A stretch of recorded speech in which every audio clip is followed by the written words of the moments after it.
Hello dear students, welcome to Gateway Classes. My name is Gulshan Kumar. अगर आप AKTU BTech first year semester 1 के students हैं तो semester 1 में आपका एक इंपॉर्टेंट सब्जेक्ट है अप्लाइड मैथमेटिक्स 1।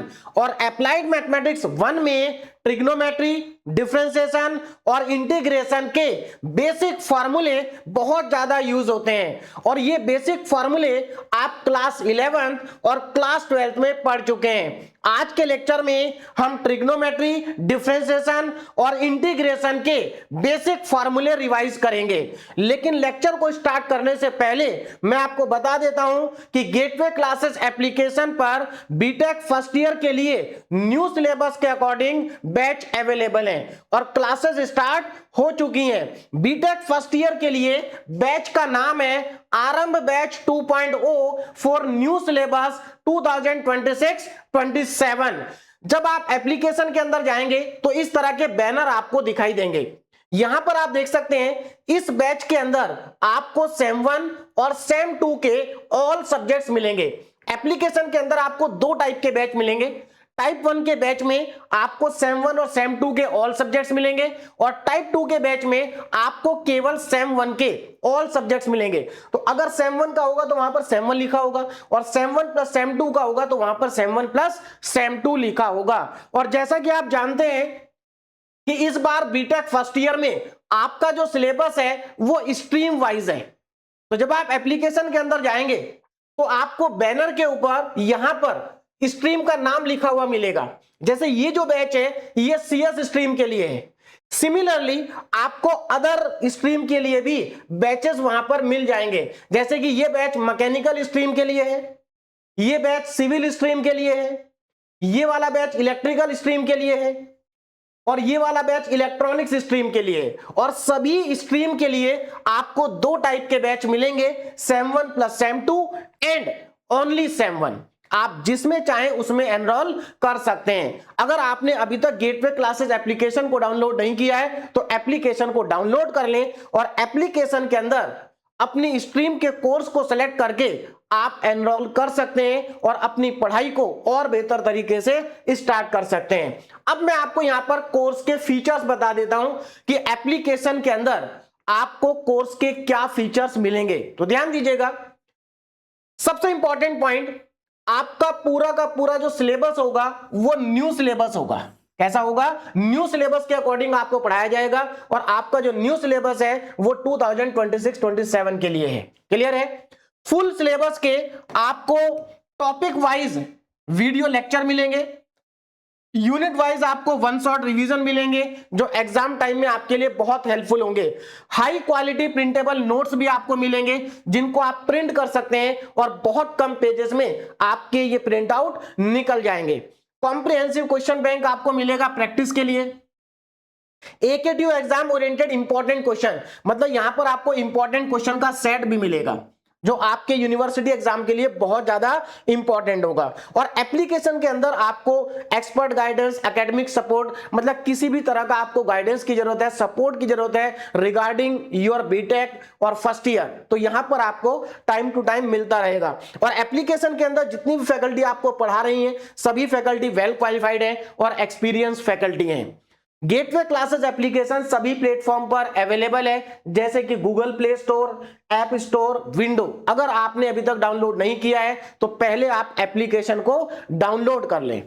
अब हम लेक्चर को स्टार्ट करते हैं और आज के लेक्चर में हम ट्रिग्नोमेट्री, डिफरेंशिएशन और इंटीग्रेशन के बेसिक फार्मूले रिवाइज करेंगे।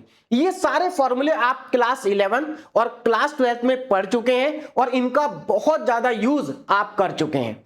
यहां पर केवल वो फॉर्मूले मैं आपको रिवाइज कराऊंगा जिनका यूज अप्लाइड मैथमेटिक्स 1 में होगा। और एक और इंपॉर्टेंट चीज मैं यहां पर आपको बता दूं, ये सारे फॉर्मूले अप्लाइड मैथमेटिक्स 1 में यूज होंगे और उसके बाद आप सेकंड सेमेस्टर में जब अप्लाइड मैथमेटिक्स 2 पढ़ेंगे तो वहां पर भी यूज होंगे और सेकंड ईयर में भी यूज होंगे। तो ये फॉर्मूले बहुत इंपॉर्टेंट है। आपको करना क्या है, ये मैक्सिमम फॉर्मूले आपको ऑलरेडी याद होंगे। बहुत सारे बच्चे तो ऐसे होंगे जिनको ये सारे फॉर्मूले पहले से याद हैं।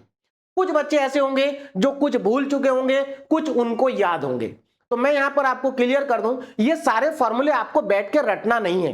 आपको क्या करना है, एक पेपर पर ट्रिग्नोमेट्री के फॉर्मूले लिखने हैं, एक पेपर के ऊपर डिफरेंशिएशन के फॉर्मूले लिखने हैं और एक पेपर के ऊपर इंटीग्रेशन के फॉर्मूले लिखने हैं और ये फॉर्मूले लिख करके अपने पास रख लेने हैं। चाहे तो आप प्रिंट आउट भी निकाल सकते हैं, एप्लीकेशन के अंदर आपको ये पीडीएफ फॉर्म में मिल जाएंगे, एक ही पेपर के ऊपर मिल जाएंगे ट्रिग्नोमेट्री के, एक पेपर में आपको मिल जाएंगे डिफरेंशिएशन के और एक पेपर में आपको मिल जाएंगे इंटीग्रेशन के। तो आप इनका प्रिंट आउट निकाल के अपने पास रख सकते हैं और जब आप अप्लाइड मैथमेटिक्स 1 को पढ़ेंगे तो जहां पर जो फॉर्मूला यूज होगा उस पर टिक लगा लेना, तो आपको सारे फॉर्मूले अपने आप ही याद होते चले जाएंगे, आपको रटने की जरूरत नहीं पड़ेगी।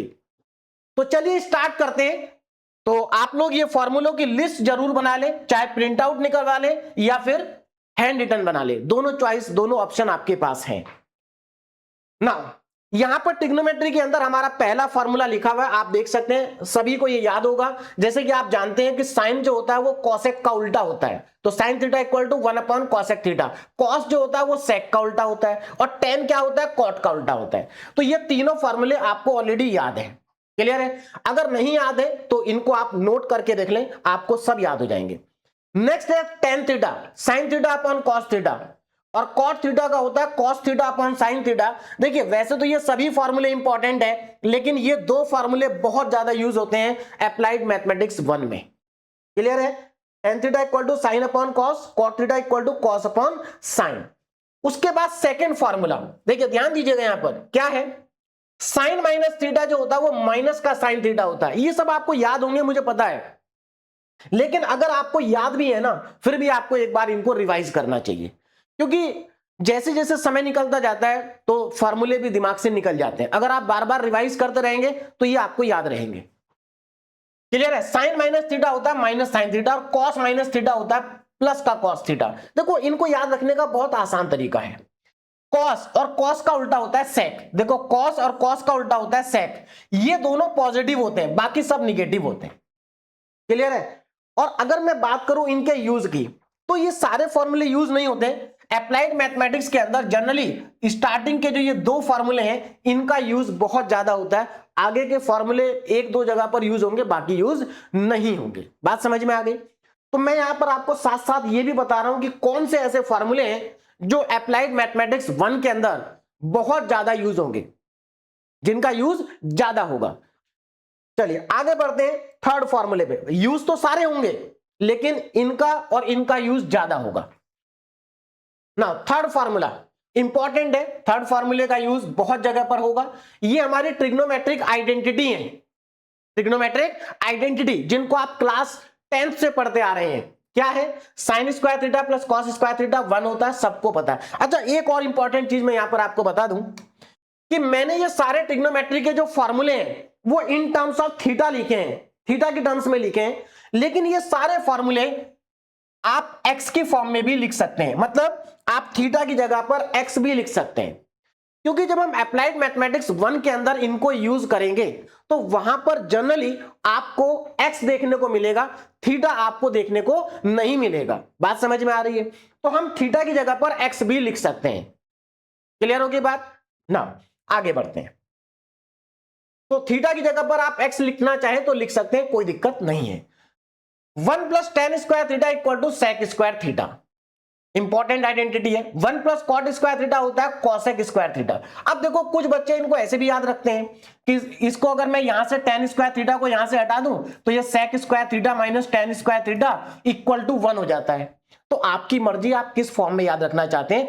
अगर बस आपको यूज करना आना चाहिए, केवल रटना नहीं है इनको, भाई केवल रटना नहीं है। अगर मान लीजिए कहीं पर लिखा है sec square theta minus tan square theta, तो आपके दिमाग में एकदम आ जाना चाहिए कि इसकी वैल्यू 1 होती है। क्या होती है, इसकी वैल्यू 1 होती है। या फिर कहीं पर 1 प्लस टेन स्क्वायर थीटा लिखा है तो आपको एकदम दिमाग में आना चाहिए कि हम इसकी जगह सेक स्क्वायर थीटा लिख सकते हैं।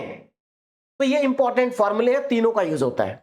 उसके बाद फोर्थ फॉर्मूले पे चलते हैं। यहां पर हमारे पास साइन टू थीटा के दो फॉर्मूले हैं, साइन टू थीटा के दो फॉर्मूले, एक होता है 2 साइन थीटा कॉस थीटा और दूसरा होता है टेन की फॉर्म में। तो वैसे तो दोनों का यूज होगा, लेकिन मैक्सिमम जगह पर इस फॉर्मूले का यूज होगा और ये बहुत इंपॉर्टेंट है, बहुत जगह पर हम इसका यूज करेंगे।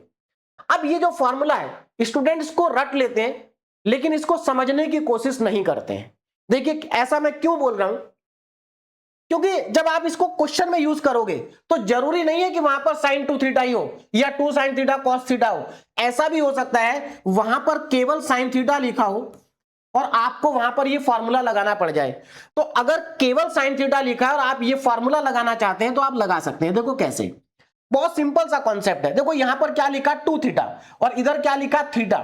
इसका मतलब एंगल क्या हो गया, आधा हो गया। भाई एंगल क्या हो गया, हाफ हो गया। बात समझ में आ रही है? तो जब आप इधर से इधर जाएंगे तो आपका एंगल हाफ हो जाएगा, या आप ऐसा भी कह सकते हैं कि जब आप इधर से इधर आएंगे तो आपका एंगल डबल हो जाएगा। तो एक बात बताइए, अगर मैं यहां पर टू थीटा की जगह केवल थीटा लिख दूं तो फॉर्मूला क्या बनेगा, टू साइन, देखो एंगल आधा हो जाएगा तो थीटा का आधा कितना होगा, थीटा बाई टू, और कॉस थीटा बाई टू। तो मैं बस आपको यही समझाना चाह रहा हूं कि ऐसा नहीं है कि हर जगह पर आपको साइन टू थीटा या साइन टू एक्स ही लिखा मिलेगा, वहां पर केवल साइन थीटा या साइन एक्स भी मिल सकता है। देखो थीटा की जगह पर आप एक्स का यूज कर सकते हैं सभी जगह पर। अच्छा ऐसा भी हो सकता है, ऐसा भी हो सकता है कि कहीं पर लिखा हो साइन फोर थीटा, बहुत जगह पर आपको लिखा मिलेगा, बस थीटा की जगह आपको एक्स मिलेगा। तो इसका फॉर्मूला क्या बनेगा, टू साइन, एंगल आधा हो जाएगा तो फोर थीटा का आधा क्या होगा, टू थीटा, तो साइन टू थीटा और कॉस टू थीटा। तो इस तरीके से आपको फॉर्मूलों को समझना भी है। बहुत सारे बच्चे क्या गलती करते हैं ना, फॉर्मूलों को रट तो लेते हैं लेकिन उनके कॉन्सेप्ट को नहीं समझते हैं।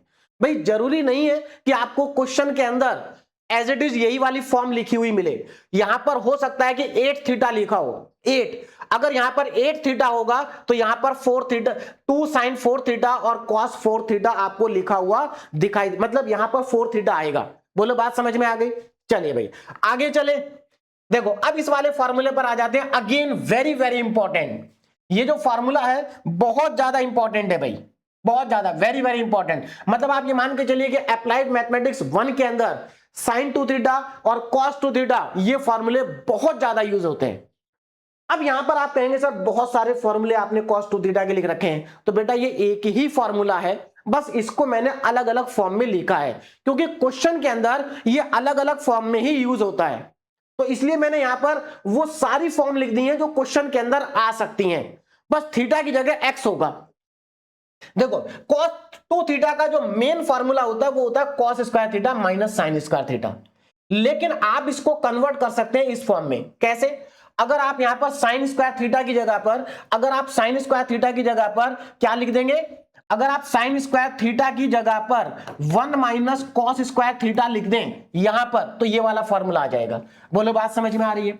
सिमिलरली अगर आप कॉस स्क्वायर थीटा की जगह पर यहां से 1 minus sine square theta put कर दें तो ये वाला फॉर्मूला आ जाएगा। तो ये सारी फॉर्म आपको पता होनी चाहिए कि कॉस टू थीटा को हम क्या क्या लिख सकते हैं, है ना। तो ये सारी फॉर्म इसकी इंपॉर्टेंट है और इनका यूज बहुत ज्यादा होगा।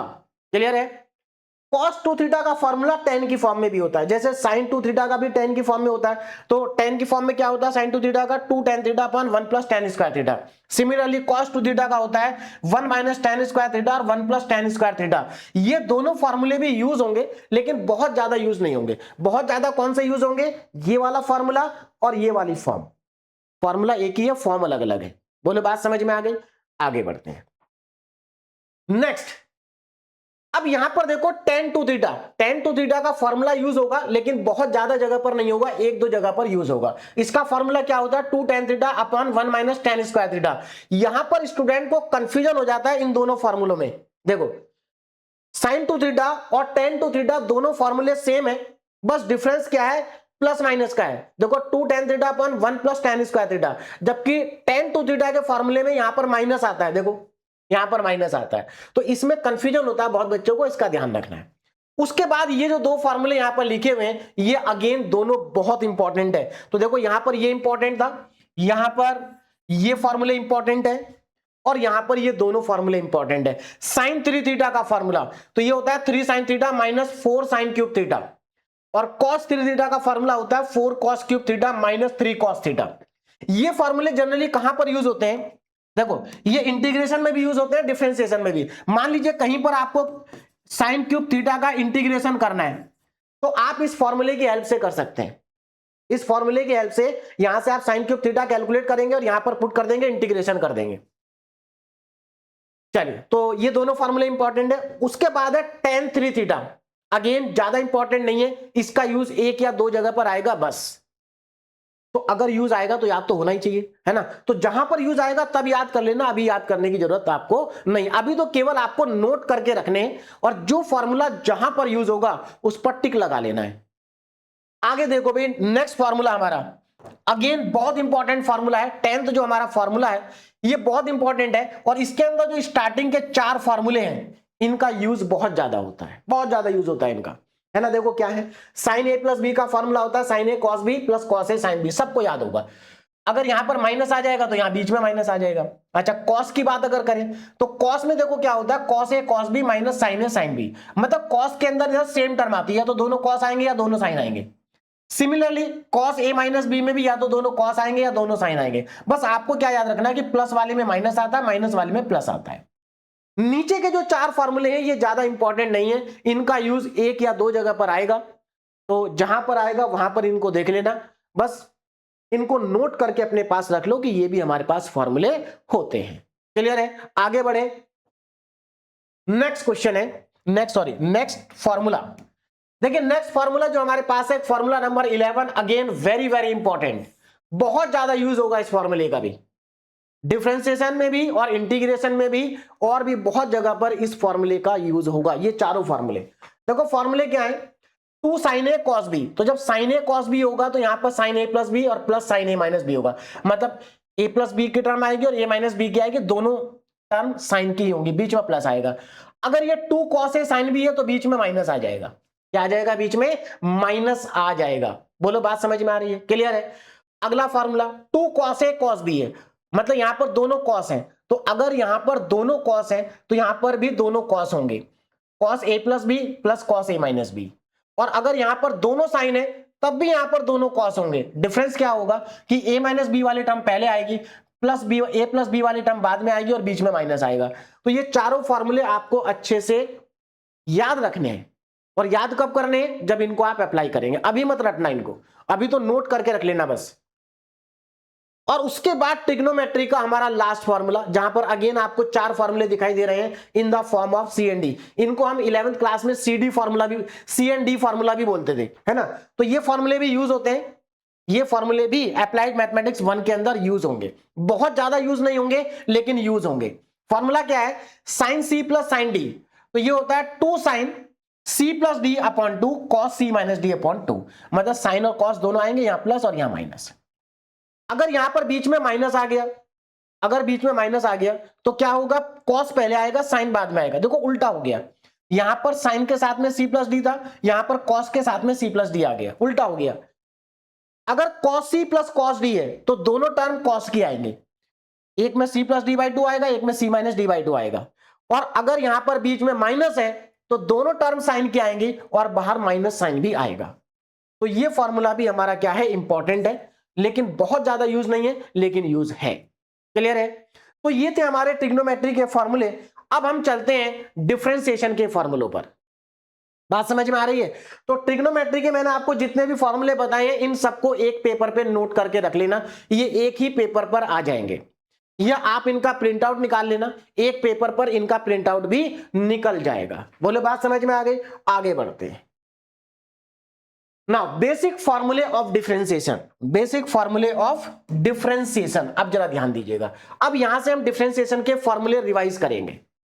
अगेन आपको क्या करना है, एक पेपर के ऊपर डिफरेंशिएशन के सारे फॉर्मूले नोट करके अपने पास रख लेना है। बात समझ में आ गई।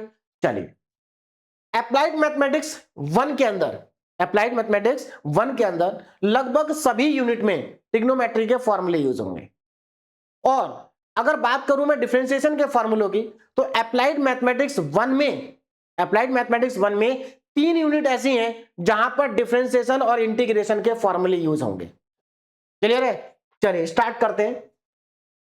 बेसिक फॉर्मूला ऑफ डिफरेंशिएशन, मुझे लगता है सारे फॉर्मूले यहां पर जो लिखे हैं आपको याद होंगे, फिर भी एक बार रिवाइज कर लेते हैं। देखो पहला फॉर्मूला क्या है, x की पावर n का जो डिफरेंशिएशन होता है वो n इंटू एक्स की पावर n माइनस 1 होता है।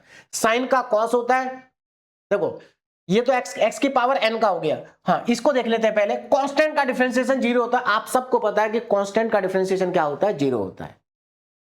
साइन का कॉस होगा, कॉस का माइनस साइन होगा, टेन का सेक स्क्वायर एक्स होगा और सेक एक्स का सेक एक्स टेन एक्स होगा, कॉट एक्स का माइनस कॉसेक स्क्वायर एक्स होगा और कॉसेक एक्स का minus cosec X cot X होगा। ये इंपॉर्टेंट फॉर्मूले हैं और एकदम बेसिक फॉर्मूले हैं। 8 के 8 फॉर्मूले आपको याद होने चाहिए अच्छे से। ये तो आपको पहले से याद होंगे, इनमें कोई डाउट नहीं है ना। अब हमारे पास डिफरेंशिएशन के अंदर कुछ रूल्स होते हैं, रूल्स ऑफ डिफरेंशिएशन, और ये रूल्स बहुत इंपॉर्टेंट है, इनका यूज करना आपको आना चाहिए। स्पेशली जो पहला ही रूल है ये बहुत इंपॉर्टेंट है। क्या है? Differentiation of composite function, differentiation of composite function by chain rule. पहली बात तो आपको यह पता होना चाहिए कि कंपोजिट फंक्शन क्या होता है।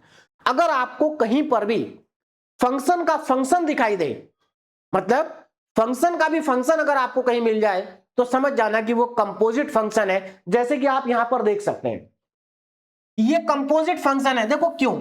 क्योंकि यहां पर साइन किसका फंक्शन है? कॉस का फंक्शन है, और कॉस किसका फंक्शन है? एक्स स्क्वायर का फंक्शन है। तो इसका मतलब ये फंक्शन का भी फंक्शन है।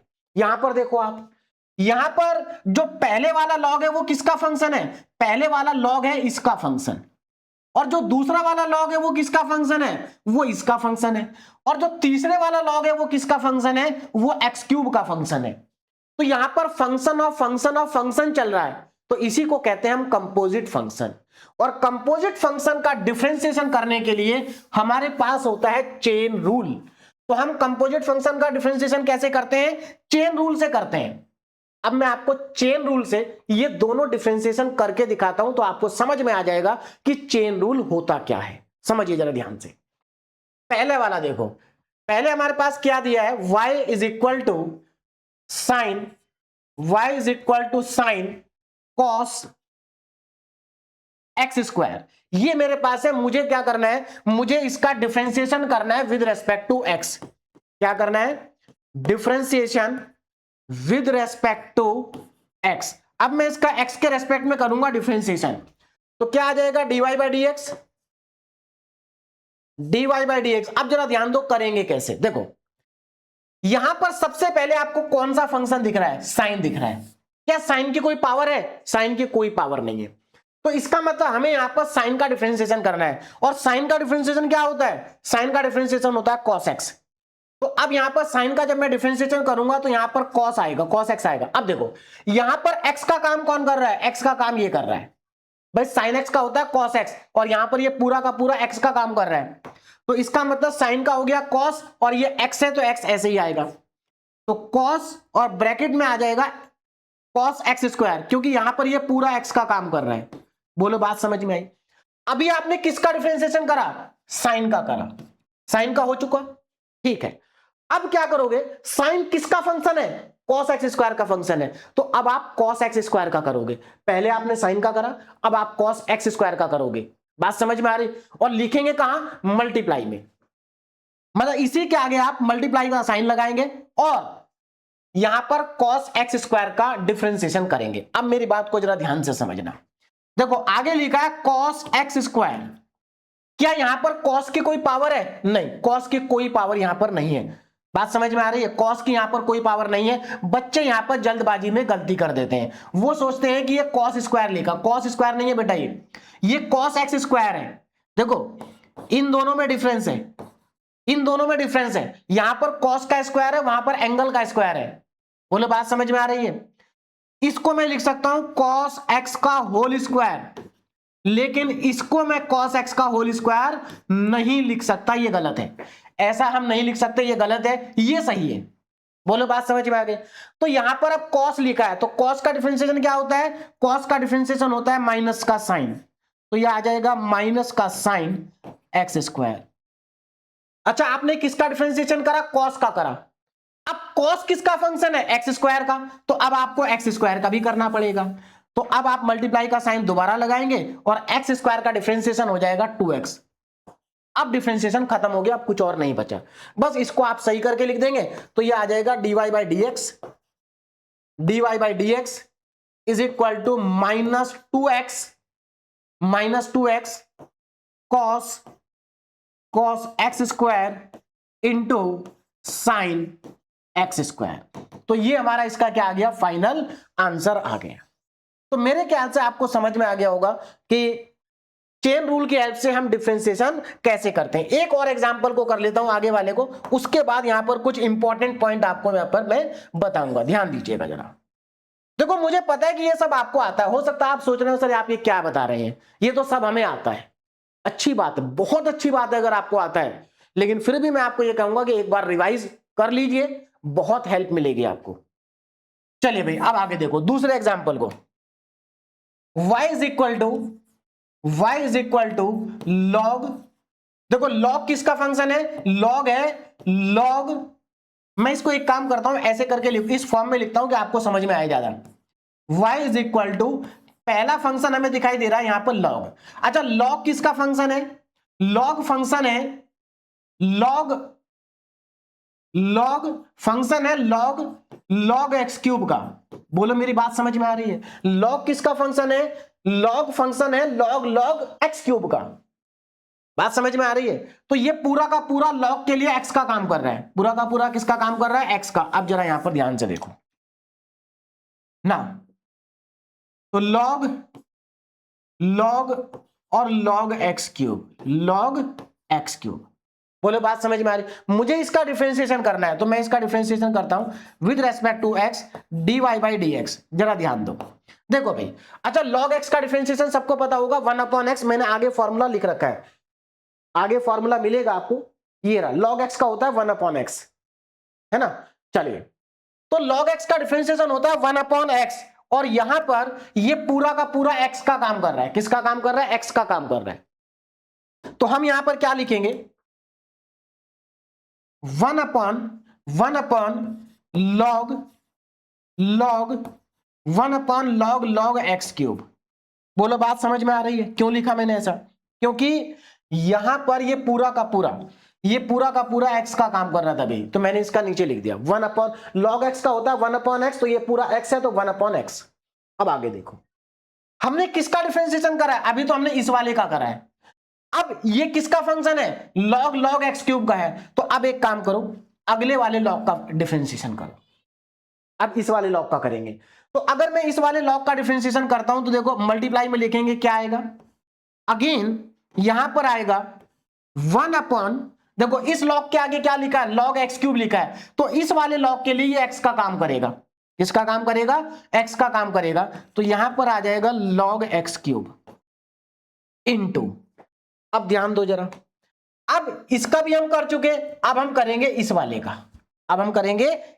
का, इसके आगे क्या लिखा है, एक्स क्यूब, तो यहां पर फॉर्मूला क्या बनेगा भाई, 1/x। अब यहां पर इसके लिए x का काम कौन कर रहा है, एक्स क्यूब कर रहा है, तो 1/x क्यूब। अब क्या करें, अब हम log का भी कर चुके, अब हम करेंगे एक्स क्यूब का, तो एक्स क्यूब का क्या होगा, एक्स क्यूब का होगा 3x स्क्वायर। बोलो बात समझ में आ रही है, एक्स क्यूब का हो जाएगा 3x स्क्वायर, बस हमारा डिफरेंशिएशन कंप्लीट हो चुका है भाई। अब हम इसको बस जो यहां पर कैंसिल अगर कुछ हो रहा है कैंसिल कर देंगे।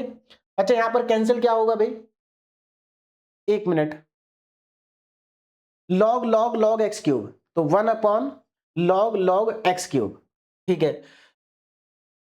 हाँ यहां पर देखो जरा, ये एक्स स्क्वायर है और ये एक्स क्यूब है, तो यहां से दो पावर कैंसिल हो जाएगी, जो बचेगा उसको नीचे लिख लेते हैं, तो बचेगा क्या हमारे पास, dy by D X is equal to, देखो नीचे बचेगा x, ऊपर बचेगा 3, ऊपर कितना बचेगा 3, तो ये आ जाएगा 3/, ऊपर 3 बचेगा, नीचे x, और ये log एक्स क्यूब, log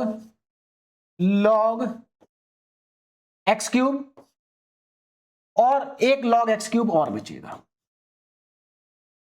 ये इसका फाइनल आंसर होगा। अब आपको समझ में आ गया होगा कि चेन रूल कैसे लगाते हैं, है ना। तो स्टेप बाय स्टेप आपको चेन रूल को लगाना होता है। अब इस चेन रूल के बहुत सारे फायदे हैं। देखो एक चीज मैं आपको बता दूं बेटा, हम डिफरेंशिएशन पढ़ते हैं, इंटीग्रेशन पढ़ते हैं, और आप लोग क्लास 12th में पढ़ करके आए हैं, आप अच्छे से जानते हैं कि डिफरेंशिएशन करना आसान होता है, इंटीग्रेशन करना उतना आसान नहीं होता है। और इसका सबसे बड़ा रीजन होता है ये चेन रूल और दो रूल और भी हैं, प्रोडक्ट रूल और क्वेश्चन रूल। ये जो तीन रूल डिफरेंशिएशन के अंदर आते हैं ना, इन तीन रूल की वजह से डिफरेंशिएशन आसान हो जाता है। ऐसा क्यों? क्योंकि इस तरह के तीन रूल इंटीग्रेशन के अंदर नहीं होते। ये तीनों रूल केवल डिफरेंशिएशन में होते हैं, इंटीग्रेशन में नहीं होते हैं। देखो आप कहेंगे नहीं सर इंटीग्रेशन में प्रोडक्ट रूल होता है जिसको हम कहते हैं इंटीग्रेशन बाय पार्ट, तो होता जरूर है, लेकिन बेटा उस फॉर्मूले की बहुत सारी लिमिटेशन होती हैं। यहां पर प्रोडक्ट रूल की कोई लिमिटेशन नहीं है। तो यहां पर एक चीज मैं आपको क्लियर कर दूं, चेन रूल, प्रोडक्ट रूल और क्वेश्चन रूल, इन तीन रूल की वजह से डिफरेंशिएशन करना आसान हो जाता है। जैसे ये जितने भी हमारे फॉर्मूले यहां पर लिखे हैं या आगे जो फॉर्मूले हम पढ़ेंगे, अगर किसी भी फॉर्मूले में आप x की जगह पर कोई भी बड़ा सा फंक्शन लिख दें, कोई भी x की जगह पर कोई भी बड़ा फंक्शन आप लिख दें, तो वहां पर ये सारे फॉर्मूले एप्लीकेबल होते हैं। जैसे अगर पहला ही जो फॉर्मूला है हमारा, पहला ही फॉर्मूला जो हमारा है, अगर मैं यहां पर x की पावर x की जगह पर साइन लिख दूं, क्या लिख दूं? साइन x, तो मैं आपको बता दूं कि इसमें भी ये फॉर्मूला लग जाएगा। देखो इसका जब मैं डिफरेंशिएशन करूंगा तो क्या आएगा? n मल्टीप्लाई में आ जाएगा और साइन x की पावर 1 कम हो जाएगी, साइन x की पावर 1 कम होगी। देखो ये फॉर्मूला लग गया यहां पर भी, और उसके बाद आप साइन का करेंगे तो वो cos x आ जाएगा चेन रूल के अकॉर्डिंग। तो देखो चेन रूल से ना डिफरेंशिएशन बहुत आसान हो जाता है। हमने यहां पर x की पावर n लिखा और डायरेक्ट ये वाला फॉर्मूला लगा दिया। तो इनमें किसी भी फॉर्मूले में अगर आप x की जगह पर कोई भी फंक्शन लिख दें, कितना भी बड़ा फंक्शन लिख दें, हम उसका डिफरेंशिएशन कर लेंगे। जबकि हम इंटीग्रेशन में ऐसा नहीं कर सकते, क्योंकि इंटीग्रेशन में हमारे पास कोई चेन रूल नहीं होता, वहां पर हमारे पास क्वेश्चन रूल भी नहीं होता, वहां पर हमारे पास प्रोडक्ट रूल भी नहीं होता। इंटीग्रेशन बाय पार्ट्स होता है, लेकिन उसकी लिमिटेशन होती है। तो इन तीन फॉर्मूलों की वजह से हमारा जो डिफरेंशिएशन टॉपिक है ये आसान हो जाता है। अब रूल ऑफ डिफरेंशिएशन में एक रूल तो मैंने आपको डिटेल में समझा दिया, बाकी दूसरा रूल क्या है? Rule of differentiation for addition and subtraction. तो ये तो आसान है, अगर मान लीजिए दो फंक्शन एडिशन में या सब्ट्रैक्शन में लिखे हैं तो दोनों का अलग अलग डिफरेंशिएशन और इंटीग्रेशन होगा। तो ये रूल तो इंटीग्रेशन में भी होता है, ये वाला रूल इंटीग्रेशन में भी होता है। इंटीग्रेशन में भी दो फंक्शन का आप अलग अलग इंटीग्रेशन कर सकते हैं। बोले बात समझ में आ रही है? चलिए नेक्स्ट रूल है प्रोडक्ट रूल।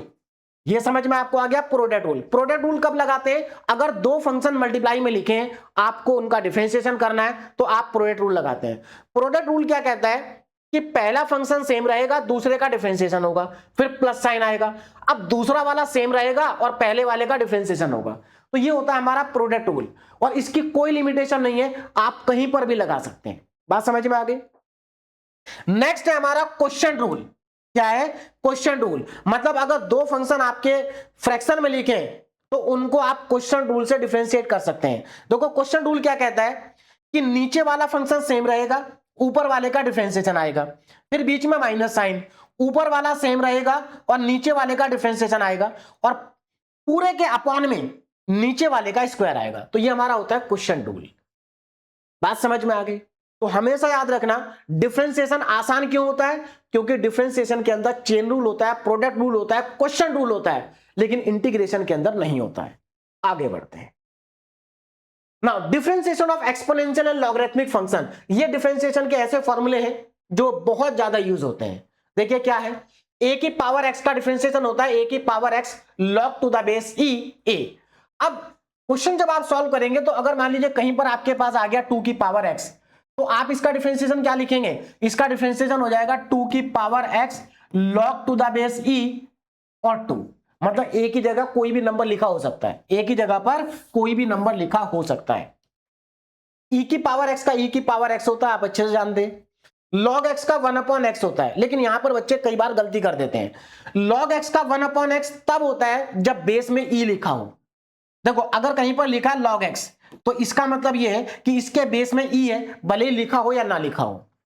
तो अगर नेचुरल लॉग है तो फॉर्मूला 1/x होता है।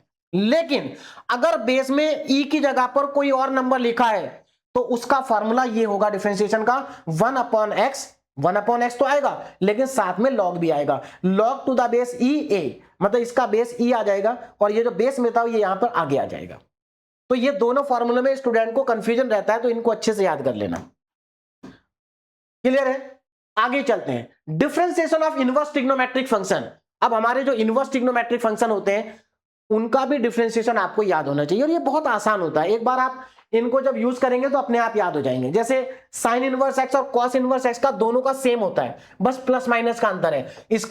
इसमें प्लस वन आता है ऊपर, उसमें माइनस वन आता है, डिनोमिनेटर दोनों का सेम है, अंडर रूट में one minus x square.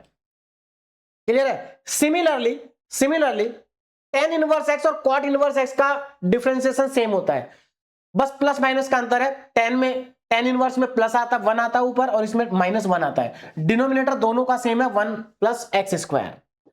Clear है? नाउ सेक इनवर्स एक्स, इसका यूज कम होता है, ऊपर वाले जो चार फॉर्मूले हैं इन चारों का यूज ज्यादा होता है, नीचे वाले दो का यूज बहुत कम आपको देखने को मिलेगा। सेक इनवर्स एक्स, इसमें क्या होता है, सेक इनवर्स एक्स और कॉस इनवर्स एक्स अगेन दोनों सेम है, यहां पर प्लस और वहां पर माइनस आएगा, डिनोमिनेटर दोनों का सेम है, X under root X square minus one. आगे चलते हैं। नाउ अब यहां से स्टार्ट होते हैं हमारे इंटीग्रेशन के फॉर्मूले। ये कहां यूज होंगे? देखिए, अप्लाइड मैथमेटिक्स 1 में हमारे पास 2 यूनिट ऐसी हैं जहां पर इंटीग्रेशन के फॉर्मूले यूज होंगे, और 3 यूनिट ऐसी हैं जहां पर डिफरेंशिएशन के फॉर्मूले ज्यादा यूज होंगे, और लगभग 5 यूनिट में ट्रिग्नोमेट्री के फॉर्मूले यूज होंगे। बात समझ में आ गई? अब इंटीग्रेशन के जो फॉर्मूले हैं यहां पर मैंने लिख रखे हैं, इंटीग्रेशन के थोड़े से ज्यादा फॉर्मूले हैं, लेकिन आपको सारे फॉर्मूले अपने पास नोट करके रखने हैं, जहां पर यूज होंगे वहां पर टिक लगाना है। पहला फॉर्मूला x की पावर n का है, तो यहां पर x की power n plus one upon n plus one इसका फॉर्मूला हो जाता है। बस आप हमेशा याद रखना कि यहां पर जो n होता है वो माइनस वन के इक्वल नहीं होना चाहिए, क्योंकि n जब माइनस वन के इक्वल होता है तो ये वन अपॉन एक्स बन जाता है। भाई x की पावर माइनस वन होगी तो ये वन अपॉन एक्स बनेगा ना, और वन अपॉन एक्स का फॉर्मूला होता है log x। क्लियर है? e की पावर x का e की पावर x आएगा। अब इंटीग्रेशन के फॉर्मूले हैं तो साथ में कांस्टेंट ऑफ इंटीग्रेशन भी आएगा, a की पावर x का a की power x upon log a आएगा, साइन x का यहां पर माइनस कॉस हो जाता है, और कॉस का प्लस साइन हो जाता है। टेन का देखो, टेन के यहां पर दो फॉर्मूले हैं, माइनस लॉग कॉस एक्स भी लिख सकते हैं और लॉग सेक एक्स भी लिख सकते हैं। कॉट एक्स का होता है लॉग साइन एक्स। ये सारे फॉर्मूले बहुत इंपॉर्टेंट है और बहुत जगह पर इनका यूज होगा। आगे चलते हैं। सेक एक्स के भी दो फॉर्मूले होते हैं, log sec x plus tan x और log tan pi by four plus x by two. Maximum जगह पर यह फॉर्मूला यूज होगा। कॉसेक एक्स के भी दो फॉर्मूले होते हैं, log cosec x minus cot x और इक्वल टू में log tan x by two plus C. Maximum जगह पर यह वाला यूज होगा। सेक स्क्वायर एक्स का टेन एक्स होता है, कॉसेक स्क्वायर एक्स का माइनस कॉट एक्स प्लस सी होता है, और ये सारे फॉर्मूले इंपॉर्टेंट है। मैं आपको एक चीज बता दूं, सारे फॉर्मूले यूज होंगे।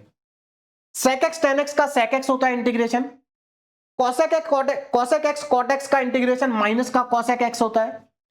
और अब ये आगे आपके इनवर्स वाले फॉर्मूले, वन अपॉन अंडर रूट में ए स्क्वायर माइनस एक्स स्क्वायर का इंटीग्रेशन होगा साइन इनवर्स एक्स अपॉन ए। ये बिल्कुल जस्ट डिफरेंशिएशन का अपोजिट है। आपने वहां पर साइन इनवर्स एक्स का पढ़ा था तो वो फॉर्मूला इस फॉर्म में था, ये इस फॉर्म में चला जाएगा। तो अगर आप यहां पर ध्यान से देखें, अगर यहां प्लस वन है तो साइन इनवर्स एक्स अपॉन ए आएगा, और अगर यहां पर माइनस वन है तो कॉस इनवर्स एक्स अपॉन ए आएगा। इनमें से साइन वाला फॉर्मूला इंपॉर्टेंट है। आगे चलते हैं। सिमिलरली दो फॉर्मूले टेन के लिए, टेन इनवर्स के लिए हैं। अगर प्लस है तो टेन इनवर्स एक्स का फॉर्मूला बनेगा, माइनस है तो टेन कॉट इनवर्स एक्स का बनेगा। इसमें से भी टेन इनवर्स वाला ज्यादा यूज होता है। उसके बाद ये सेक इनवर्स के दो फॉर्मूले हैं, प्लस है तो सेक इनवर्स आएगा और माइनस है तो कॉसेक आएगा। इन दोनों का यूज ज्यादा नहीं होता है, जहां पर मैं टिक लगा रहा हूं वो ज्यादा इंपॉर्टेंट है। क्लियर है? अब एक चीज मैं आपको बता दूं बेटा, यहां पर हमने डिफरेंशिएशन के फॉर्मूले भी पढ़े, इंटीग्रेशन के फॉर्मूले भी पढ़े, लेकिन दोनों के फॉर्मूले में एक बहुत बड़ा डिफरेंस है। अब देखो डिफरेंस क्या है, मेरी बात को समझिए जरा। मैंने आपसे बताया था कि डिफरेंशिएशन में चेन रूल होता है, जिसकी वजह से हमारा डिफरेंशिएशन आसान हो जाता है, लेकिन यहां पर कोई चेन रूल नहीं होता, जिसकी वजह से हमारा इंटीग्रेशन थोड़ा सा डिफिकल्ट होता है, और कई बार इंटीग्रेशन बहुत टफ हो जाता है और कई बार हो भी नहीं पाता है। रीजन क्या है? जैसे मान लीजिए डिफरेंशिएशन में हमारे पास पहला ही फॉर्मूला था D by D x, x की पावर एन, और ये फॉर्मूला था एन इंटू एक्स की पावर एन माइनस वन। इसी टाइप का एक फॉर्मूला हमारे पास देखो इंटीग्रेशन में भी है, x की पावर n और dx, इसका फॉर्मूला होता है x की power n plus one upon n plus one. मैं केवल आपको कॉन्सेप्ट समझाने की कोशिश कर रहा हूं, बाकी और कुछ नहीं है। ध्यान दीजिएगा जरा, मैं आपको यह बताने की कोशिश कर रहा हूं कि डिफरेंशिएशन और इंटीग्रेशन के फॉर्मूलों में बड़ा डिफरेंस क्या है। देखो यहां पर मैंने आपको बताया था कि आप x की जगह पर कोई भी फंक्शन रख दो, ये डिफरेंशिएशन आसानी से हो जाएगा। मैंने आपको करके भी दिखाया था कि अगर यहां पर मैं sin की पावर n कर दूं तो उसका डिफरेंशिएशन भी हो जाएगा, वहां पर ये फॉर्मूला लग जाएगा और चेन रूल लग जाएगा। लेकिन यहीं पर अगर मैं sin की पावर n कर दूं तो क्या ये डिफरेंशिएशन हो पाएगा? होगा तो, लेकिन आसान नहीं होगा, मेहनत करनी पड़ेगी। यहां पर हमारे पास कोई चेन रूल नहीं है। बात समझ में आ रही है? कोई चेन रूल नहीं है। तो मेरे ख्याल से आपको मेरी बात समझ में आ गई होगी कि यहां पर इंटीग्रेशन में कोई चेन रूल नहीं होता है, इसलिए इस टाइप के जो इंटीग्रेशन है, ये इंटीग्रेशन यहां पर करना आसान नहीं है, जबकि इस टाइप के डिफरेंशिएशन को करना बहुत आसान है। भाई अगर मैं यहां पर लिख दूं साइन की पावर n, है ना, साइन, एक मिनट, साइन की पावर n x और dx, साइन की पावर n x और dx, तो इसका जो डिफरेंशिएशन है वो बड़ा आसान है। डिफरेंशिएशन बहुत आसान है, मैंने आपको करके दिखाया, लेकिन इंटीग्रेशन आसान नहीं है। इंटीग्रेशन करने के लिए बहुत मेहनत करनी पड़ेगी। बात समझ में आ रही है? तो यहां पर हमेशा आप एक बात याद रखना कि जो इंटीग्रेशन के फॉर्मूले होते हैं ना, इंटीग्रेशन के फॉर्मूले में आप x की जगह पर कोई फंक्शन पुट नहीं कर सकते। मतलब यहां पर आप x की जगह पर देखो, x कितने डिग्री का फंक्शन है? 1 डिग्री का फंक्शन है। भाई इसकी पावर क्या? x की 1 है। तो आप x के प्लेस पर केवल लीनियर फंक्शन पुट कर सकते हैं, मतलब ऐसा फंक्शन पुट कर सकते हैं जहां पर वेरिएबल की पावर 1 हो, बस। इसके अलावा आप कोई भी फंक्शन यहां पर पुट नहीं कर सकते। किसी भी फॉर्मूले में आप नहीं पुट कर सकते। आप ऐसा नहीं है कि x की जगह sin x पुट कर देंगे तो इंटीग्रेशन हो जाएगा, नहीं होगा, मतलब फॉर्मूला अप्लाई नहीं होगा। बात समझ में आ रही? तो हमेशा याद रखना, डिफरेंशिएशन के फॉर्मूले में अगर हम x की जगह पर कोई भी फंक्शन पुट कर दें तो फॉर्मूला एप्लीकेबल रहेगा, फॉर्मूला लगेगा। लेकिन इंटीग्रेशन में x की जगह पर आप केवल 1 डिग्री का फंक्शन पुट कर सकते हैं, उसके अलावा कोई फंक्शन पुट नहीं कर सकते। अगर आपने किया तो फॉर्मूला नहीं लगेगा। बोले बात समझ में आ गई? आप x की जगह पर 2x प्लस 1 पुट कर सकते हैं, आप x की जगह पर 2x 3x पुट कर सकते हैं। तो इस तरह के फंक्शन तो आप पुट कर सकते हैं, लेकिन और कोई फंक्शन आप पुट नहीं कर सकते। तो मेरे ख्याल से आपको डिफरेंस समझ में आ गया होगा डिफरेंशिएशन और इंटीग्रेशन के फॉर्मूलों में ना। तो ये 20 फॉर्मूले हैं, आपको सब याद रखने हैं। उसके बाद यहां पर कुछ स्पेशल इंटीग्रल है, और ये जो स्पेशल इंटीग्रल है ना, इनमें बच्चों को बहुत प्रॉब्लम होती है क्योंकि याद नहीं होते। तो आपको केवल नोट करके रखने, अभी इनको रटना नहीं है। जब इनका यूज आएगा ना तो आपको वहां याद हो जाएंगे। क्लियर है? तो ये सारे फॉर्मूले इंपॉर्टेंट है, नोट करके इनको अपने पास रख लेना। उसके बाद आता है हमारे पास integration by parts. Integration by parts again बहुत इंपॉर्टेंट है इंटीग्रेशन का फॉर्मूला। देखिए यहां पर इंटीग्रेशन बाय पार्ट्स के मैंने 2 फॉर्मूले लिखे हुए हैं। एक तो ये वही फॉर्मूला जो आप लोग क्लास 12th में पढ़े, लेकिन एक जो फॉर्मूला है ये आपने क्लास 12th में नहीं पढ़ा है। ये ऐसा एक अकेला ऐसा फॉर्मूला है जो क्लास 12th का नहीं है, बाकी जितने भी फॉर्मूले मैंने आपको बताए वो सब 11th 12th के हैं। अब देखो, ये पहला वाला तो वही 12th वाला फॉर्मूला है कि अगर आपके पास 2 फंक्शन मल्टीप्लाई में है तो सबसे पहले आपको क्या करना है? सबसे पहले आइलेट रूल के अकॉर्डिंग आपको यह डिसाइड करना है कि दोनों में से पहला फंक्शन कौन सा है और दूसरा कौन सा है। इस रूल के अकॉर्डिंग आप ये डिसाइड करेंगे कि पहला फंक्शन कौन सा है, दूसरा फंक्शन कौन सा है। तो आइलेट रूल के अकॉर्डिंग तो देखो, इसमें जो पहले आएगा वो पहला होगा और जो बाद में आएगा वो दूसरा होगा। जैसे अगर मान लीजिए हमारे 2 फंक्शन मल्टीप्लाई में है, एक एल्जेब्रिक फंक्शन और एक ट्रिग्नोमेट्रिक फंक्शन, तो एल्जेब्रिक और ट्रिग्नोमेट्रिक में पहले कौन आ रहा है? एल्जेब्रिक, तो एल्जेब्रिक फर्स्ट फंक्शन होगा और ट्रिग्नोमेट्रिक सेकंड फंक्शन होगा। इस तरह से डिसाइड करते हैं। तो जब आप ये डिसाइड कर लेंगे कि पहला कौन है दूसरा कौन है, तो आप यहां पर इंटीग्रेशन बाय पार्ट्स कर सकते हैं। मान लीजिए ये पहला है और ये दूसरा है, तो पहला फंक्शन सेम रहेगा, दूसरे का इंटीग्रेशन माइनस, उसके बाद इंटीग्रेशन का साइन लगेगा, पहले का डिफरेंशिएशन, उसके बाद दूसरे का इंटीग्रेशन, और ये जो आएगा इस पूरे का फिर से इंटीग्रेशन। तो ये होता है हमारा इंटीग्रेशन बाय पार्ट्स। लेकिन इंटीग्रेशन बाय पार्ट्स का हमारे पास एक और फॉर्मूला होता है, लेकिन ये फॉर्मूला कब लगता है ये आपको पता होना चाहिए। ये फॉर्मूला आपका तब लगेगा जब 2 में से एक फंक्शन आपका ऐसा हो जो डिफरेंशिएट करने पर टर्मिनेट हो जाए। जैसे कि अगर मान लीजिए 2 में से एक फंक्शन आपका एक्स स्क्वायर है, तो आपका ये सेकंड वाला फॉर्मूला लग जाएगा। देखो ऐसा क्यों? क्योंकि एक्स स्क्वायर को अगर आप एक बार डिफरेंशिएशन करोगे तो 2x आएगा, 2 बार करोगे 2 आएगा, और तीसरी बार करोगे तो 0 आएगा। तो इसका मतलब एक्स स्क्वायर जो है टर्मिनेट हो जाएगा, खत्म हो जाएगा अगर आप डिफरेंशिएशन करते जाएंगे। तो अगर दो में से एक फंक्शन आपका खत्म हो जाता है डिफरेंशिएशन करने के बाद, तो वहां पर आप ये वाला फॉर्मूला लगा सकते हैं, और ये फॉर्मूले से, इस फॉर्मूले से अगर आप इंटीग्रेशन बाय पार्ट्स करेंगे तो ना तो आपकी कभी गलती होगी और ना ही आपका इंटीग्रेशन जो है वो लेंथी होगा, एक ही लाइन में हो जाएगा। देखो फॉर्मूला क्या है, मान लीजिए आइलेट रूल के अकॉर्डिंग हमने डिसाइड कर लिया कि ये पहला फंक्शन है, ये दूसरा फंक्शन है। तो देखो आपको क्या करना है, पहले फंक्शन को सेम लिखना है, बस इतना ध्यान रखना है कि ब्रैकेट में लिखना है। पहला फंक्शन सेम कॉपी करेंगे और ब्रैकेट में लिखेंगे। जो दूसरा फंक्शन है उसका आप एक बार इंटीग्रेशन करेंगे। यहां पर v1 का मतलब है कि v का एक बार इंटीग्रेशन हुआ है।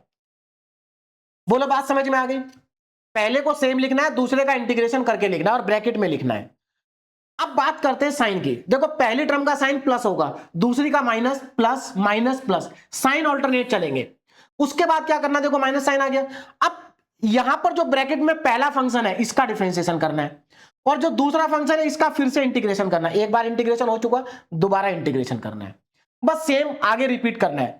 आगे क्या करेंगे, इसका एक बार और डिफरेंशिएशन करेंगे और इसका एक बार और इंटीग्रेशन करेंगे। उसके बाद इसका एक बार और डिफरेंशिएशन करेंगे और इसका एक बार और इंटीग्रेशन करेंगे। कब तक करेंगे?